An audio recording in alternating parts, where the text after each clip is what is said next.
recorder should be turned on now. And also, guys, if you have any problems with audio, just go ahead and let me know now if the audio is coming through loud and clear for you or not. There we go. And we're going to pick up right where we left off.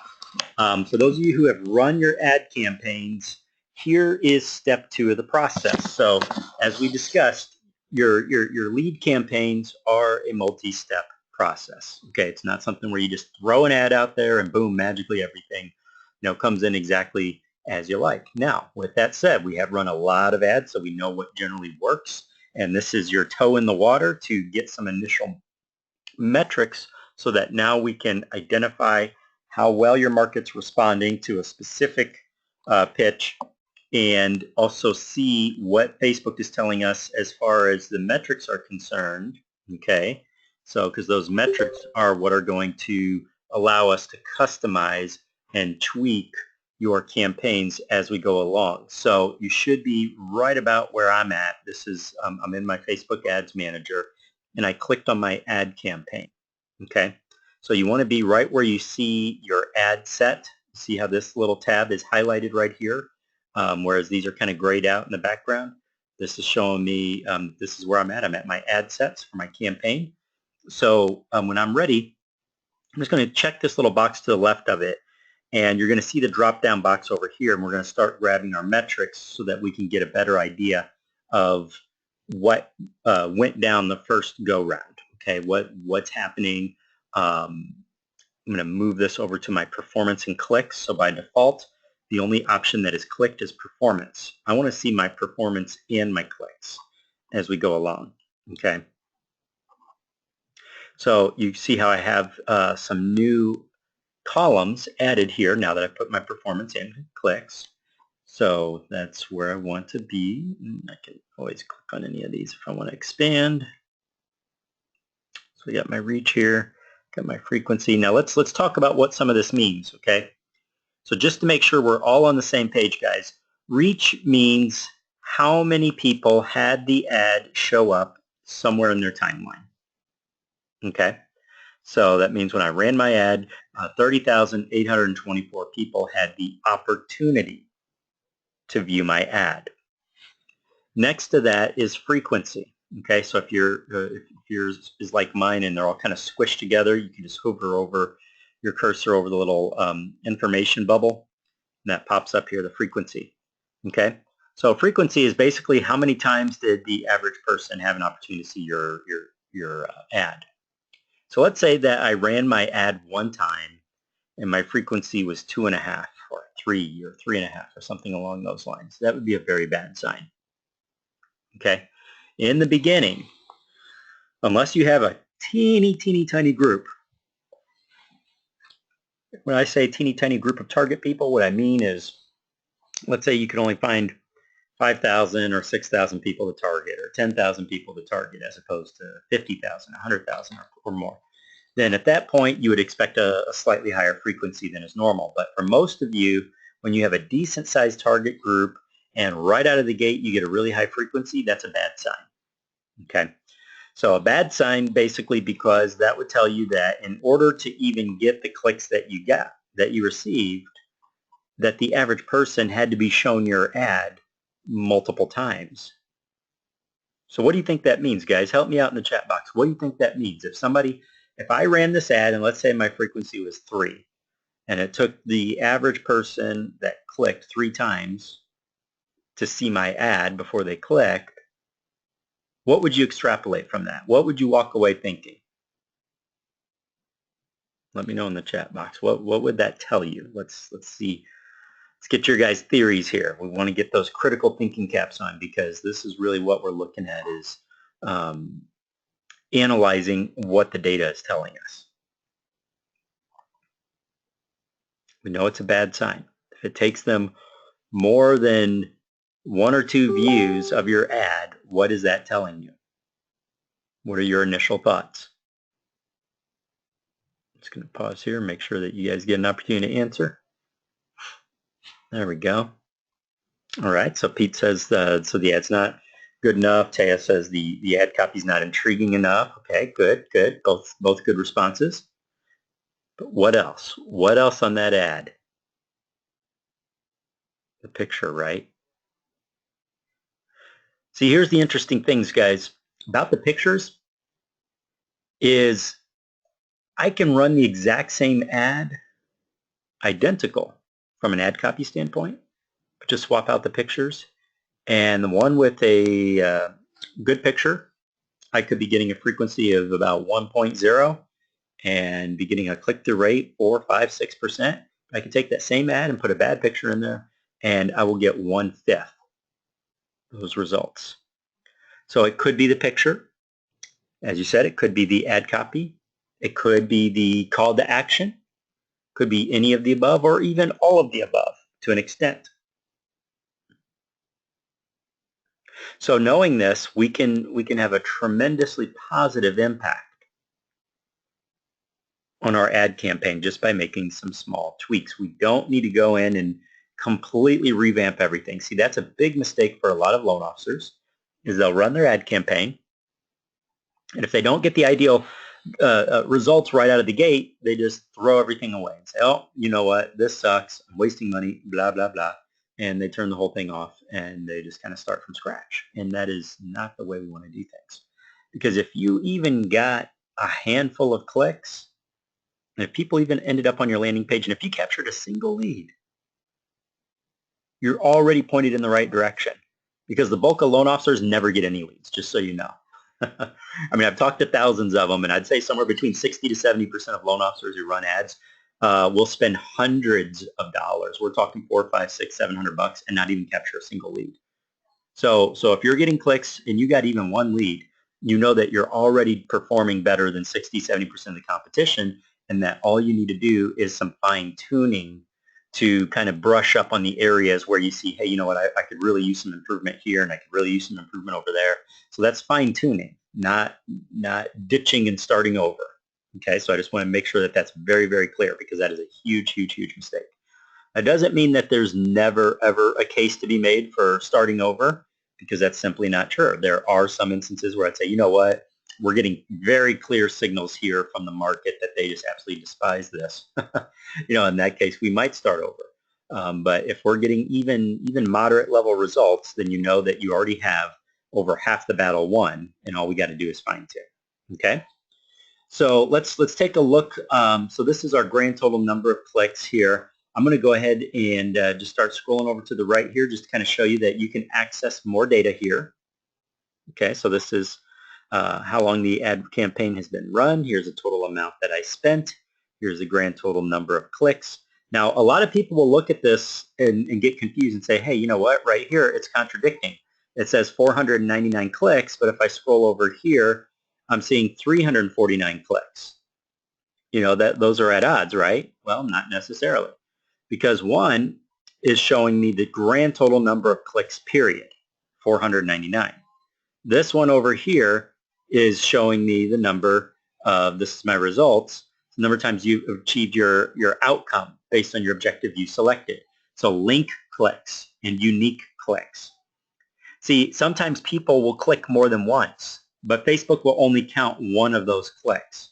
So let's say I ran an ad and it's showing, 200 total clicks, but only 170 of my result clicks are unique clicks. So that's how many unique individuals visited. But I know those individuals, some of them clicked twice or maybe even 3 times, or may have clicked somewhere other than to go to my landing page. Let's say they just clicked on your image just to open up the image itself, okay, as opposed to going to my landing page.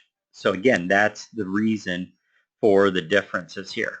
Okay, so not something to really worry about when you're seeing that difference. It's not that there's a mistake or error in your reporting. Okay, so now we're looking at our cost per click, how much we had to pay on average for every click. Right here, I got my CTR rate. Okay, this is your click-through rate. For those of you who had an expensive cost per click, this is where you really need to see the most improvement is on your CTR. Okay, the higher this click-through rate, the less you pay on a cost per click basis. So the single quickest way to improve your ad campaign, guys, is to get a lower cost per click. Okay, so sometimes, especially if you're in a hyper-competitive market, and you run your ad and you're paying several dollars cost per click. Let's say that I can cut that cost in half. Then essentially, I can get double the number of leads for the same budget. So let's say that I captured 5 leads for X amount of dollars. Well, now I can turn around and run the same ad next week. If I can double that, then and reduce my cost, then I can get 10 leads for the same cost. Or if I got 10 leads now, I can get 20 and so forth. It's more dollars that I can throw or dedicate to those clicks, right? So my goal should be, I want to drop this cost per click, leaving more funds for more clicks, for more volume. Okay, because if you're paying too much on a cost per click basis, you're going to blow through your budget so quickly, you're not going to get enough volume to really give you a good, solid indicator of your lead quality. We generally want to have anywhere from 50 to 100 leads coming in, before we really start making judgment calls on our lead quality, right? Because otherwise it's like flipping a coin 2 times and I get heads both times and say, yeah, I got a 100% success rate on getting heads. Even if you, statistically speaking, even if you flip it 10 times, 20 times, not until you're at about 50 to 100 do you have a large enough base to draw from to begin making legit comparisons and judgment calls, okay?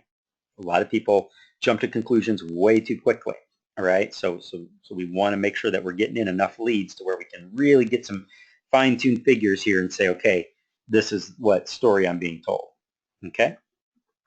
All right. So the next thing that I'm going to do is I'm going to come up here to my breakdown, drop down, and I'm going to do age and gender. And what I want you guys to do is look for patterns in your age and gender. Okay. So I'm looking at this now, and I'm going to take a look at my CTR rate and then see what gender and age brackets I'm getting the best results in. Okay. So look at my cost per click drops down to just 96 cents when I'm in the 45 to 54 female category. Okay. Now what that tells me is there might be less competition. There might be less competition for that particular age and gender bracket because oftentimes a lot of what you pay has to do with the combination of your click-through rate and how many other people are bidding on targeting and running ads to that particular demographic. So this one, though, is remarkably consistent across the board. This is actually quite rare. More often than not, we see big differences between the genders and age brackets. For this particular niche in this particular target city, that is not necessarily the case. I am seeing some lower cost here, for 45 to 54 females, so that might be something that I would pay attention to. But outside of that, it's still not a huge difference. I mean, sometimes I'll see $1 to $2 cost per click difference between a group, and that can really have a significant impact on running your ads.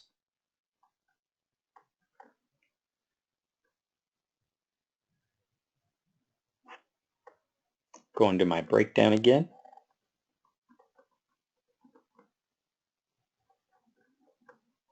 I'm doing placement and device now from my breakdown drop-down box.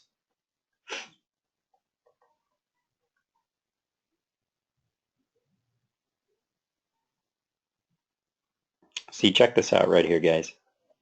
This is what I'm talking about right here. $2.78 cost per click for iPads. So when it's showing up in the news feed on an iPad device, $2.78. That's over 2 times, almost 2.5 times some of the others. Actually, it's more than 2.5 times on some of them. Because take a look. If I go up here to, if I go up to news feed just on the iPhone, look at this, only $1. Instant articles on the iPhone, $1.63. $1.18. Right? So huge difference. Now, this could just be a fluke. It really could be. But when I run my ad again, I might even go in and shut off that particular device just to save myself some money. Because why would I want to pay almost 3 times for that click, right?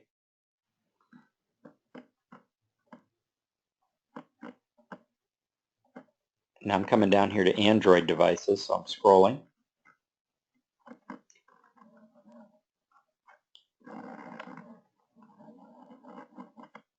Check this one out right here, 94 cents. The rest again are pretty consistent. So they're all within, 10-15% of each other as far as costs for the most part, outside of maybe one or two outliers, but nothing for me to really get worked up about outside of this one right here. Just for the heck of it, I would probably shut off that particular device, as a test and see, that, hey, can I just tap into these lower cost clicks here as opposed to wasting $2.78 on a click when all these cheaper clicks are available, for the same traffic. Make sense? The other thing I look at is I take over to my drop-down box here again. This time I'm doing time of day by my viewer's time zone.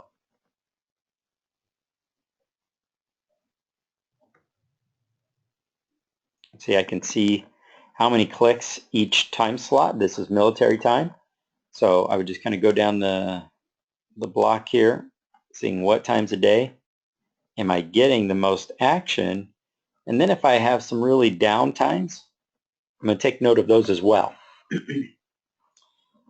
So we call those voids or dead zones. And a void or a dead zone would be, let's say that I just suddenly saw, maybe only one click or 0 clicks, for a 2, 3, 4 hour period. That's definitely a huge dead zone. And I'm going to write that down. I'm going to take notes as I go through. And in fact, what I would do if I were you guys is I would just go ahead and export this whole thing, right? Because when you run these, see your little drop down over here, export. Because if something ever happens to your ads account, you don't want to lose all this data. This data is very valuable to you. Okay, you're going to be able to put this to use as we go along. This is telling your story, if you will. And I'm sure none of you really wants to sit down and hand write all of these different results. So instead I can just come up here and click the export button and export all that data so that I can use it later.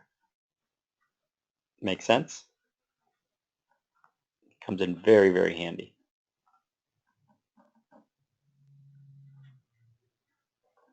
Okay, just scrolling through. All right, perfect, perfect, perfect.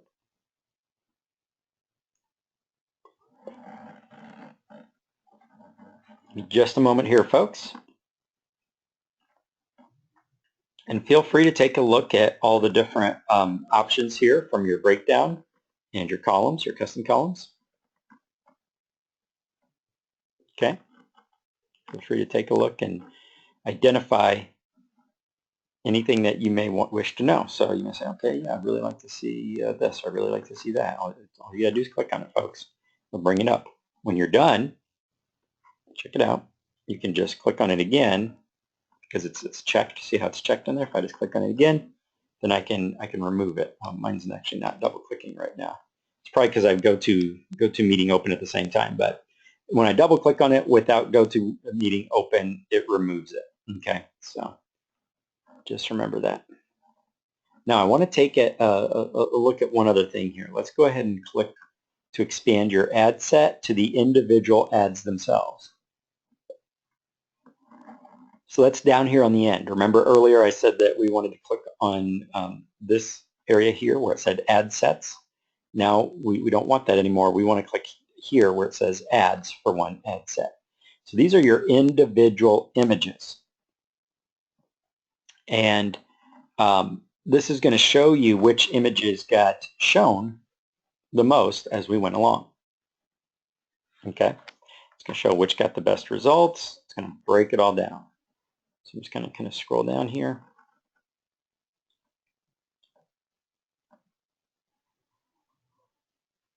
Okay. Now, as your ads are running, guys, I want you to pay close attention to which images are getting the best results and which are not, so that you can pause and turn off the images that are just wasting your money. The images that are costing you a whole lot, because even as I look at these, I can see that there is definitely some differences in cost between the images. For example, this top one here, this is a more modern looking house. See that image there? I can see that it got a grand total of 367 clicks. So it was definitely getting the lion's share of clicks with a click-through rate of 1.32. That's a pretty good click-through rate compared to the others, and therefore my cost per click averaged out to $1.06. But even in certain categories, such as the female category, 99 cents. So I actually got that under $1. Whereas males, I got much less leads. I got a lower click-through rate, and I paid $1.16 cost per click. Okay, see how that works? So I pay attention to these statistics so I know if there's specific images that I want to run again, or if none of them really performed at the level that I wanted. Now I still want to improve this level. Okay, however, I do know that this isn't a very hyper competitive market that this particular ad's running. So knowing that, just right out of the gate, it definitely seems like we did a really good job. Even getting this click-through rate and getting this number of leads, we captured just a whole mess of leads. So very, very happy with that. However, I never want to just sit back and relax and think, okay, well, now things are so great, I don't really need to test anything anymore. The moment you start doing that, guys, is the moment you start falling behind. Okay, so that part I'm not worried about. I'm going to take a look at this image of the couple right here. We could see that we paid more on average for cost per click, so we're at $1.21. Our click-through rate dropped down a little bit, and our grand total number of clicks as well. Link clicks also dropped. So that would be one that I would probably pause. This one here, this house, again, look at the small number of clicks that we received, and therefore we paid more. And the same applies to down here at the bottom. See now, like even in the male category, $1.70, or I'm sorry, in the female category, $1.70. I mean, definitely not something that I want to pay on a regular basis when I can get those same clicks for 98 cents. Okay, makes sense, everybody? Is everybody with me here? Why we're understanding why we're doing this? Basically, we're just breaking down to see which specific images are worth running and which ones are not. So, for example, if this were running, typically you have this little toggle switch, and you can only do this when your ad's running, guys, but you'll be toggled blue, right? Letting you know that this particular image is running. But I would come in here if I see any underperformers and I want to lower my costs and capture a greater quantity of leads, then I would just come in here and I would click so that it grays out this instead of turning it on. Now, the reason I can't access it now is because my ad campaign is finished running. I can't make edits to an ad that is no longer running, right? So if you've already run an ad and you want to go in and shut off some images, then you first need to extend it and turn it on again, which I'm going to show you how to do in just a moment. Does that make sense? Any questions before I move on, guys? I'm going to pause here for just a moment.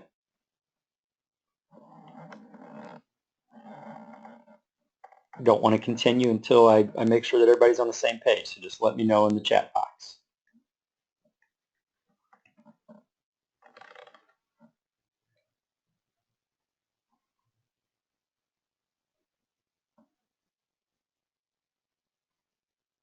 Okay, so we're good? All right, good deal. So in that case, we're gonna move on, and I'm going to show you now that we've analyzed and we've been looking for patterns, what do we do if we want to turn our ad back on? Especially if it's automatically paused itself. What do I do to get it back on? Well, first thing that I do, just head on over here. So I just checked on the ones that I wish to edit, and I click on this pencil icon over here on the right-hand screen.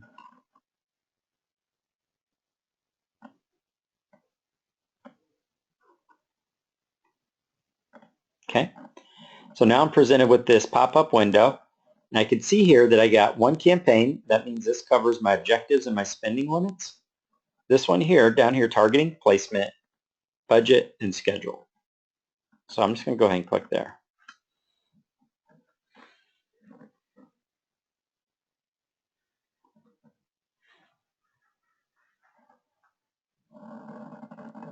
Okay, excellent. So if I wanted to make some changes to my campaign, right here I can make changes directly to my timing. Okay, so this is my schedule.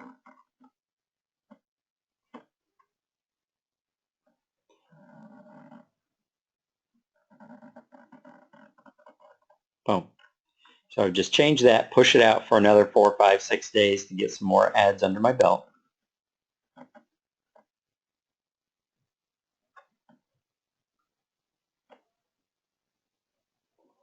Let's say that I wanted to change my target cities as well, or states, then I could do so here. You don't want to go overboard, guys. I would prefer, you want to pay very close attention to this one, I would prefer that you have a separate ad for a separate market. Doesn't mean that we always do that 100% of the time. Sometimes there are extenuating circumstances. But in general, if I'm going to hit some very different markets in different places, then I want to have specific Facebook pages that reflect that, as opposed to just trying to throw everything onto one branded page.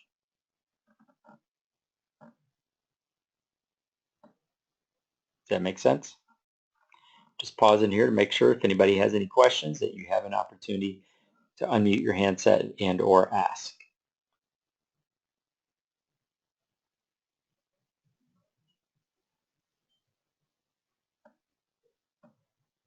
Okay, all right, so I think we paused there long enough. Let's continue.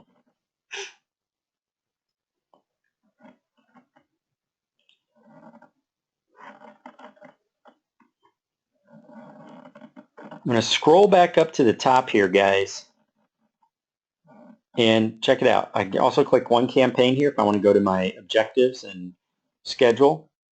Okay. So right now, if I want to put spending limits or do anything along those lines, I can do that from here. We're going to go back to my 6 ads.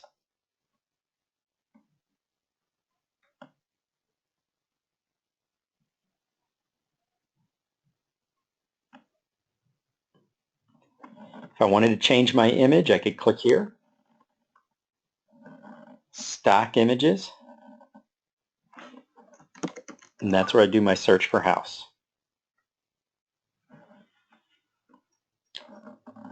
Okay, so let's talk about picking out a good image too while we're at it.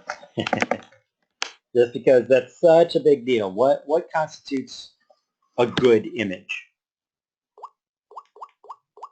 What did you guys tell me how you picked out your images? What did you do in picking out yours?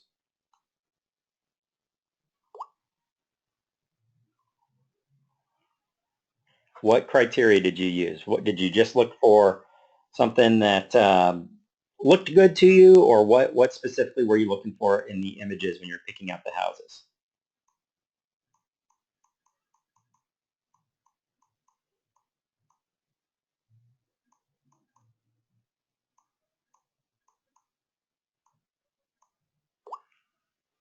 Okay, so let me tell you what I look for.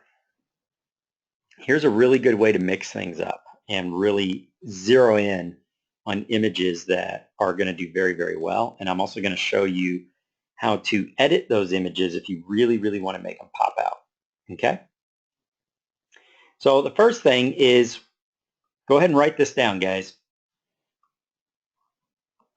Nighttime and different times of day. When I say night, let's go more with evening. Okay? So let me show you what I'm talking about. As we scroll through here, let's say for example this one right here. Look at this.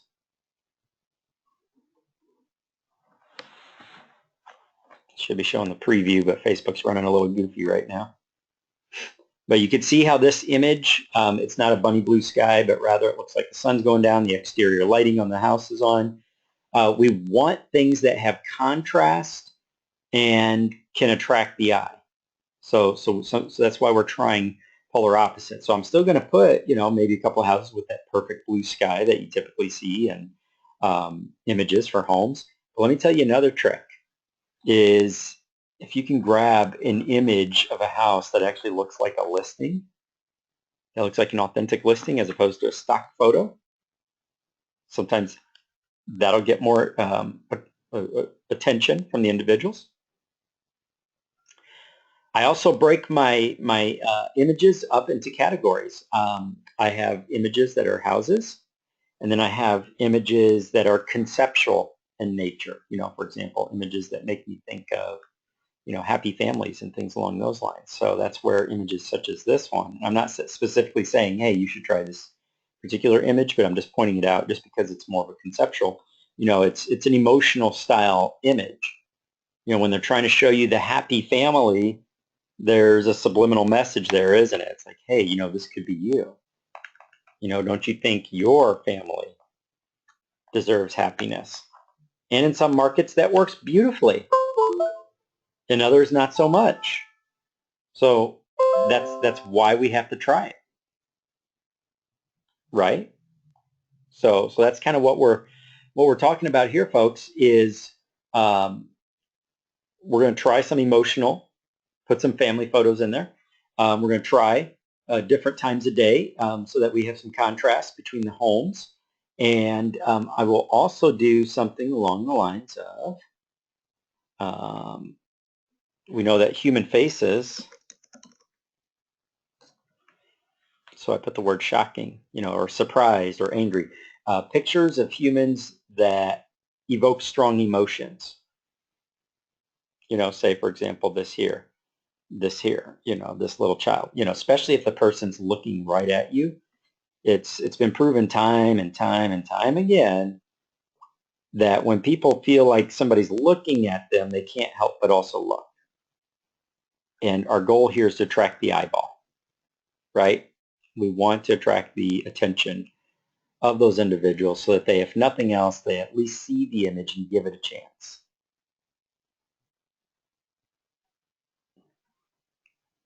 So does that make sense? Okay. Okay, so yeah, the people, a couple of guidelines when it comes to picking out people for your ads is people can work very well. However, not necessarily all people. If it looks too fake and too contrived, and I'm sure you'll admit when you scroll through here, you're going to see some that you just look at. It's like, man, that just looks way too stock photo-ish. It doesn't look authentic.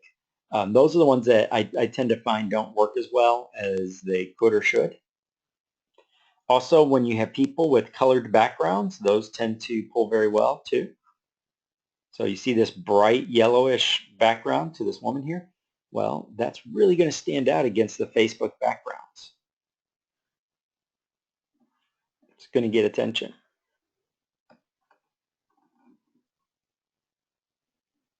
All right, so let me show you guys a tool here.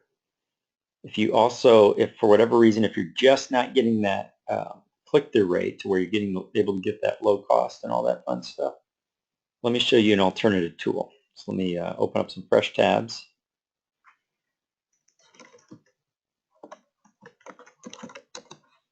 Head on over to one of my favorite sites. Let me just get logged in real quick and then I can share it with you.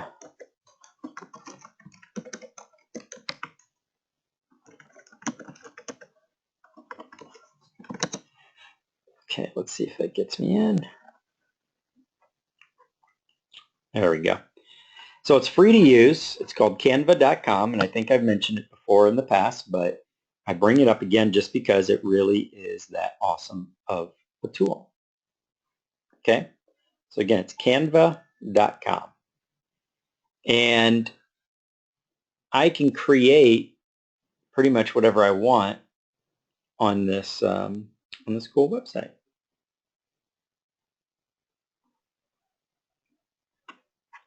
Just going to go ahead and grab one here.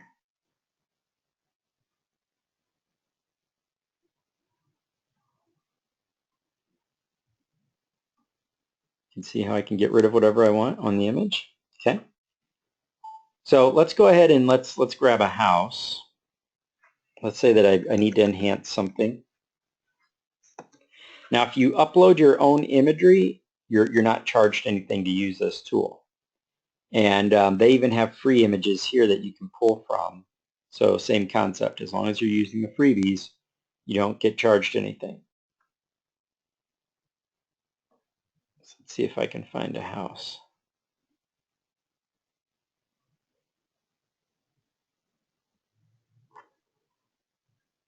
Let's just grab this one here for the sake of argument. Okay, so you can see this one has a background on it and watermark, just because this is one that is a premium image, that meaning they're going to charge me $1 if I use it. But I'm just throwing it in here just for you to kind of see the process. So let's pretend it doesn't have these distracting bars on it. Let's say I felt like this could be my top performing image, but only if it stood out a little more. Well, if that's the case, remember that we have all sorts of layouts and editing that we can take, that we can utilize here. So let's go ahead and use some of them. And click on Shapes.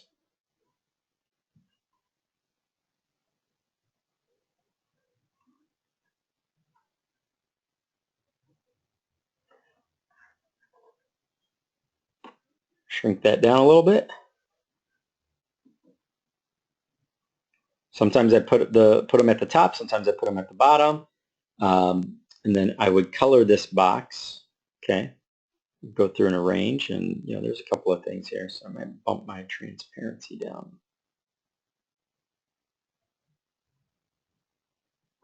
There we go. And then I would probably darken it, but you guys get the point. You know how to darken an element on an image by now, I'm sure. So once I've done that, then I add my text.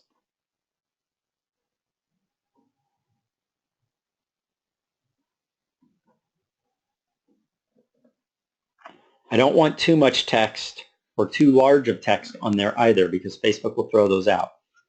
But I'm just going to put a couple of words on there to get their attention. Okay. So if you ever need to spruce up an image real quick, guys, you can see it only takes a couple of minutes using this tool. It's completely free unless you go and try to use some of their premium tools. But outside of that, yes, it's free to use and really, really cool software.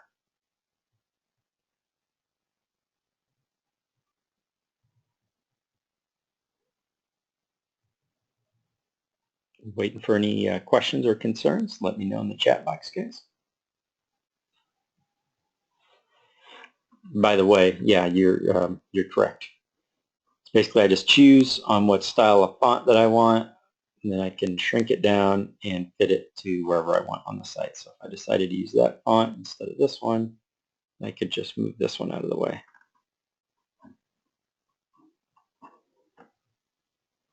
And change the color, and then just start building on it from there. Okay, I see questions coming over. All right, so Chad, what kind of text would you add? Well, the text that I add would be dependent on really what I'm going with here. What kind of an approach am I going with, and what is my call to action going to be? So it's going to be very dependent on that. But in most cases, here, let's go ahead and edit this.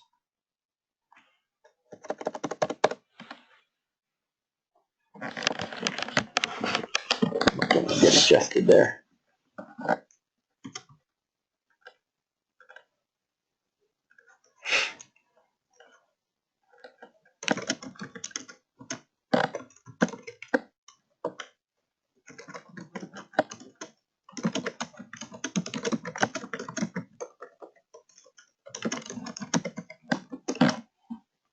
All right, so I can see that's shrinking, so I'm just going to expand it a bit.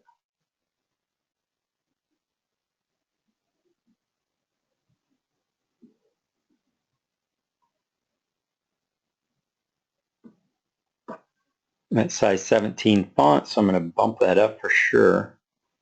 Just highlight that first.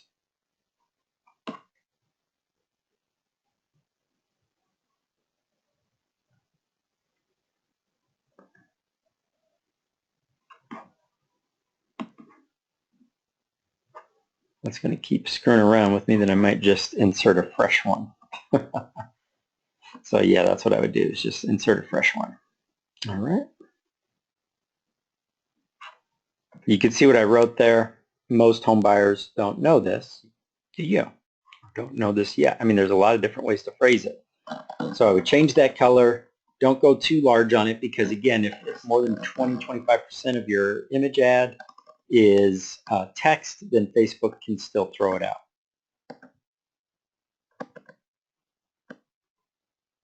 Okay, makes sense. Awesome, awesome. So again, that's canva.com. Absolutely wonderful tool, completely free to use.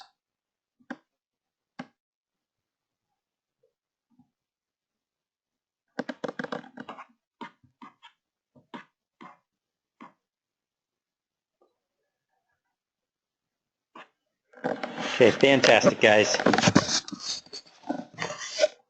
Let's take a look. Let's go back to our Facebook here. There we are. Back in. So when you edit an image such as what we just demonstrated using Canva, then instead of clicking on stock images when I'm uploading pictures, I just click on upload image. Okay. So quick and simple. So that's all I would do, is export and save the image on Canva to my computer, and then click to upload it when I'm creating my ad.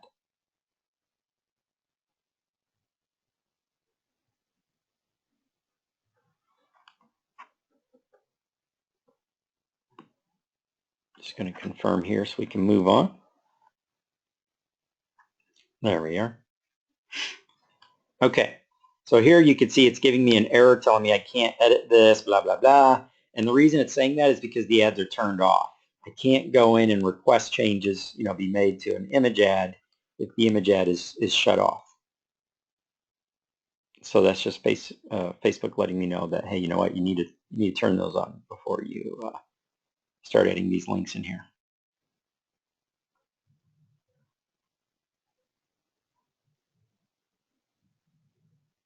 All right.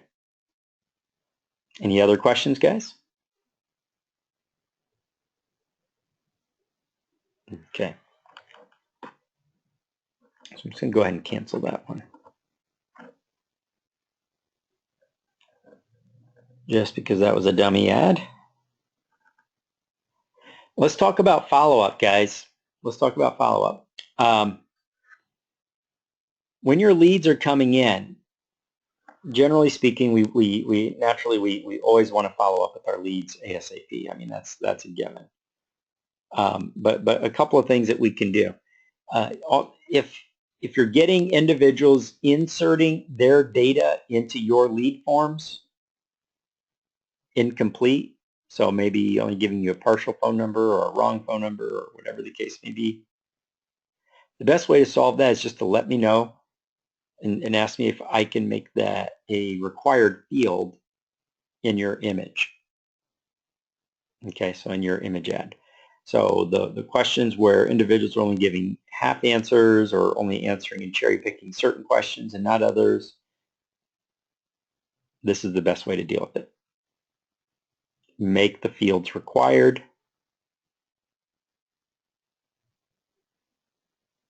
Okay, so just let me know. You'll send me a message in Glip if that's something you want me to do for you on your landing page.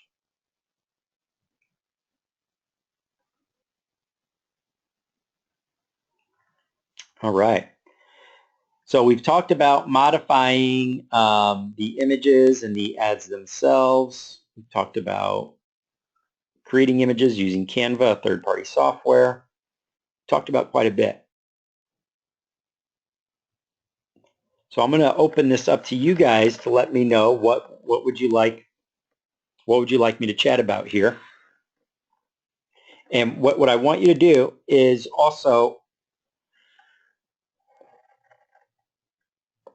go ahead and contact me on Glip so I can connect, take a look at your ad campaign, and I can definitely help make some tweaks before it's turned on again, because we definitely want to lower costs and boost productivity, okay, produce those end results. That's lead capture.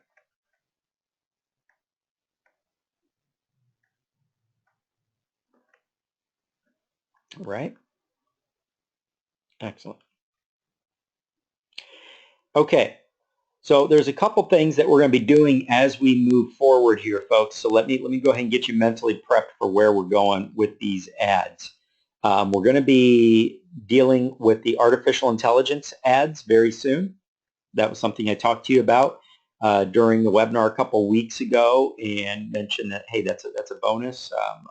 You guys are going to have an opportunity to participate with me.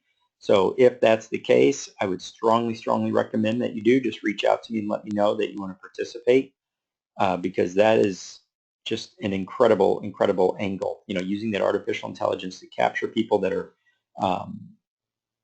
you know, early on in the process, and to just blow them away by using a tool, something that 99.9% of them haven't seen yet before. That's pretty incredible.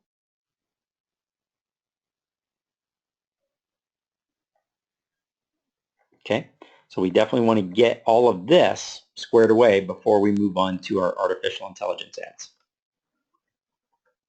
Oh, I'm sorry. So yeah, so our internet glitching. I was talking about the artificial intelligence. So that's, you guys would just let me know in GLIP if that's something that you want to participate in, the AI leads. So basically artificial intelligent chatbots, it's one heck of a way to warm up prospects. I mean, because it almost feels like they're talking to a live person. It really does. And it's interactive. You can look up links and find things and verify things. It's just an incredible piece of software. So if you guys want to participate in that, it's completely voluntary.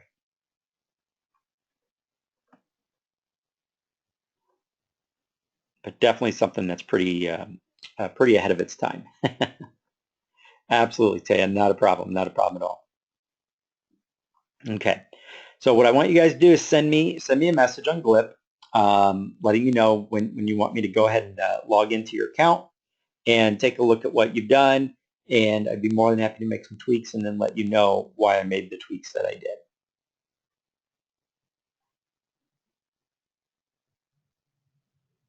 All right, good deal. So follow up. When your leads are coming in, folks, a couple of things. Anybody here got a CRM or database that you're using when your leads come in, that you're funneling it into a CRM? Because you definitely want to be funneling it at the bare minimum into an email autoresponder. That autoresponder is going to instantly follow up with them, because every 10 to 15 minutes you wait to follow up with those prospects, the colder they get, because they've probably moved on to looking at other websites.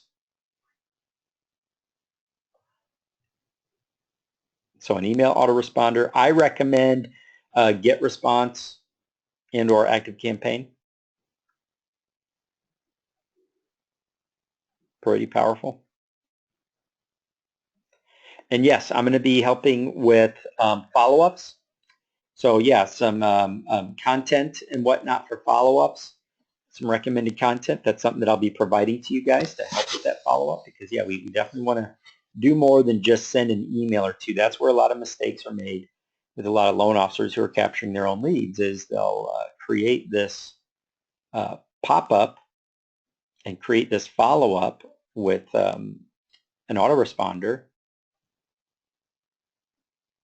and basically doesn't really say anything that is relevant to that prospect, that says, hey, you really need to look at this now and take it serious. Makes sense?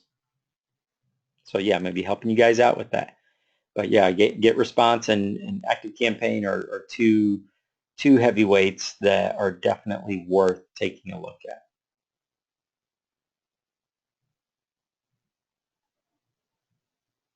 Okay. I'm going to give you guys a couple other ideas for follow-up as well. Here's what it looks like for me.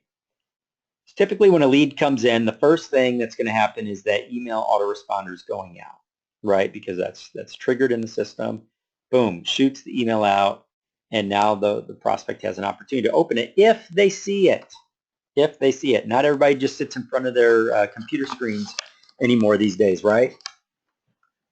What I've generally learned, and even national statistics support, that roughly about 30 to 35% of people see your email. That leaves 60 to 65% that does not. So that means just sending a single email it's just not going to be enough, is it? Right? So because of that, I instantly have an email go out, instantly.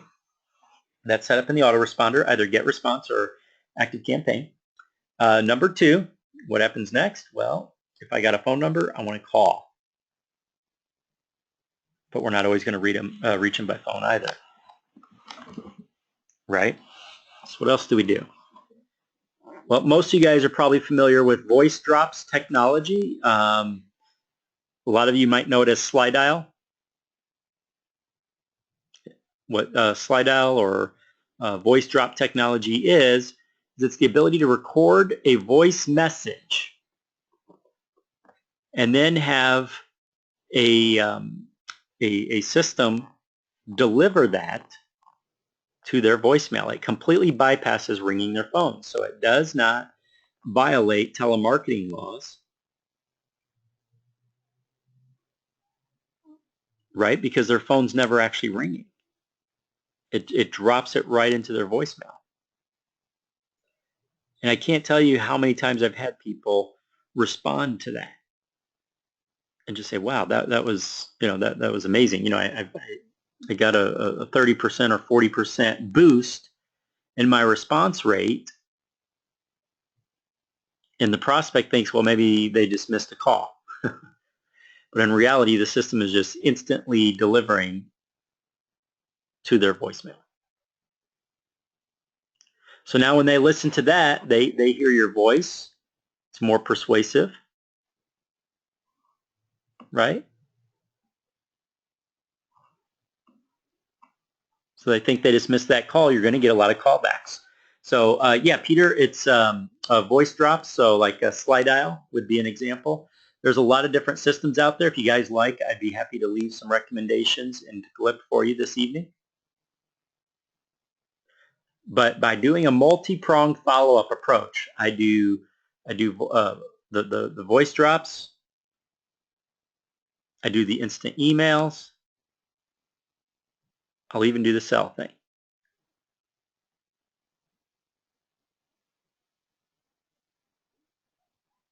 So it's a pretty incredible way to take a three-pronged approach to your follow-up. So yeah, we generally see a 30-40% lift in follow-up to our initial lead efforts once we do this. Texting is another really big one. I strongly recommend that you guys start collecting individuals' texts or cell phones. And I ask for that in almost all of my landing pages nowadays. Okay.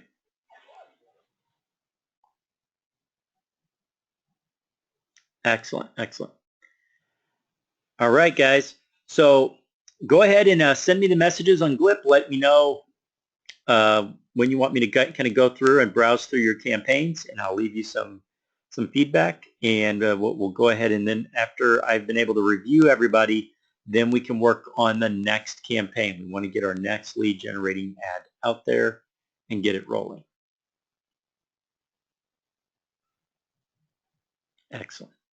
So any last minute questions, guys, before I wrap up here? Just want to give you an opportunity to.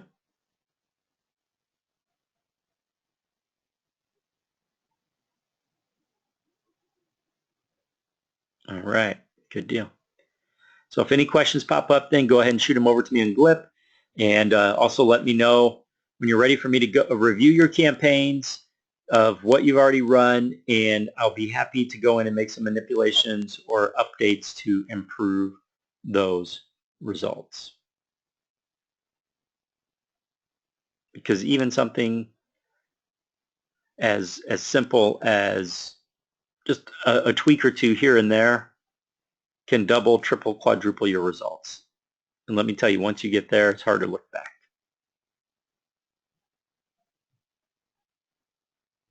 Excellent. All right, guys. So thank you for joining me this afternoon. Go ahead and get me those messages over. I'll go in, take a look at your campaigns, make some recommendations, or even implement some changes myself. Let's get round number 2 of your ads out there. But first, just need to make sure you complete those simple tasks. All right? Awesome, guys. I'll see you next time. Make it a great rest of your day. Bye now.